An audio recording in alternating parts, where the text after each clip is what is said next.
નમસ્કાર દર્શક મિત્રો, એચડી ન્યૂઝમાં આપનું હાર્દિક સ્વાગત છે। હું છું આપની સાથે આરડી વાઘેલા। જોઈએ આજના મુખ્ય સમાચાર। અંકલેશ્વર પાસેના નેશનલ હાઈવે પર ઊભેલી ટ્રક પાછળ ટેમ્પો ભટકાતા ચાલકનું મોત। અંકલેશ્વર પાસેના નેશનલ હાઈવે સુરત તરફ જતા માર્ગ પર ઊભેલી ટ્રક પાછળ ટેમ્પો અથડાતા ટેમ્પો ચાલકનું મોત નીપજ્યું હતું। રૂરલ પોલીસે ગુનો નોંધી તપાસ શરૂ કરી હતી। અંકલેશ્વર નજીક નેશનલ હાઈવે પર સુરત જતા માર્ગ પર ઇન્ડિયન ઓઇલ પેટ્રોલ પંપ સામે હાઈવા ટ્રકના ચાલકે બેદરકારીપૂર્વક કોઈ પણ આડક મૂક્યા વગર તેમજ રિફ્લેક્ટર ચાલુ રાખ્યા વગર ટ્રકને પાર્ક કરી હતી। આ દરમિયાન પાછળથી આવતો ટેમ્પો ટ્રક પાછળ અથડાતા અકસ્માત સર્જાયો હતો। આ અકસ્માતમાં યુપીના 43 વર્ષીય ટેમ્પા ચાલક રાજેશ બિંદને ગંભીર ઇજાઓ પહોંચતા ઘટના સ્થળે જ કરું મોત નીપજ્યું હતું।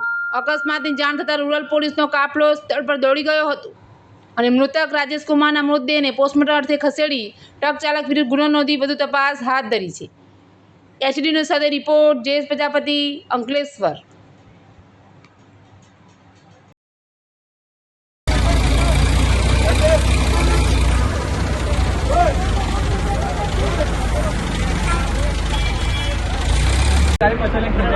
ભાઈ તમે સાઈડ આપી દો થોડીક વાર જરા। Okay okay.